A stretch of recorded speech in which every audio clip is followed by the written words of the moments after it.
الحمد لله رب العالمين الذي نور قلوبنا بنور الإيمان بالدعوة والتبليغ، فأشهد أن لا إله إلا الله وحده لا شريك له، وأشهد أن سيدنا محمدا عبد الله ورسوله الذي أدى الأمانة وبلغ الرسالة ونصح الأمة صلى الله عليه وسلم.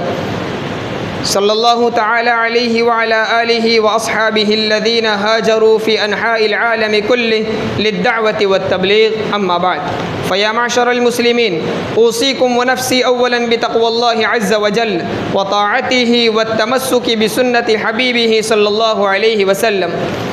أمة الإسلام والقرآن، نحن في أمة النبي محمد صلى الله عليه وسلم، أمة يهدون بالحق وبه يعدلون، أمة أخرجت للناس يأمرون بالمعروف وينهون عن المنكر.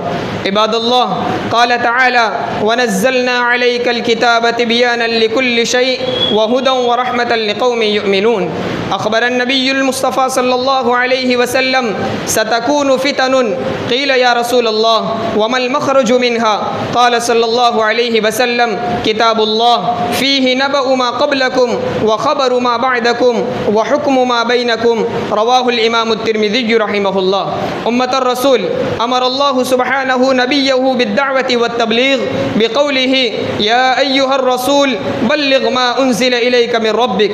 يقول الإمام الرازي رحمه الله: بلغ أي اصبر واثبت على تبليغ ما أنزلته إليك من كشف أسرارهم وفضائح أعمالهم، فلا تنظر إلى قلة المقتصدين وكثرة الفاسقين، ولا تخش مكروهاتهم، فإن الله يعصمك من كيدهم ويصونك من مكرهم. الله أكبر. قال الإمام البخاري عن الزهري رحمه الله: من الله الرسالة ومن الرسول البلاغة وعلينا التسليم. نسأل الله التوفيق لما يحب ويرضى. وقال النبي المصطفى صلى الله عليه وسلم في الوداع: ألا فليبلغ الشاهد الغائب.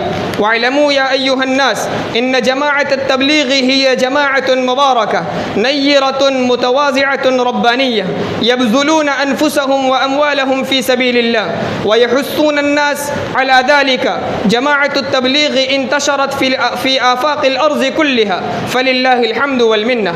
جماعة التبليغ يدعون إلى الخير ويعلمون الناس إلى الدين، ولا يخرجون عن الأمور الستة من التوحيد لا إله إلا الله، والرسالة محمد رسول الله، وإقامة الصلاة والإخلاص والعلم والذكر وإكرام المسلمين والدعوة إلى الله سبحانه.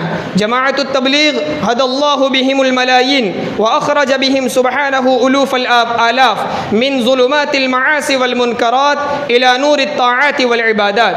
جماعة التبليغ عقيدتهم عقيدة أهل السنة والجماعة. وقال الله تعالى: والمؤمنون والمؤمنات بعضهم أولياء بعض يأمرون بالمعروف وينهون عن المنكر ويقيمون الصلاة ويؤتون الزكاة ويطيعون الله ورسوله أولئك سيرحمهم الله إن الله عزيز حكيم. نسأل الله التوفيق لما يحب ويرضى. أقول قولي هذا واستغفر الله لي ولكم ولسائر المسلمين من كل ذنب وخطيئة فاستغفروه إنه هو الغفور الرحيم.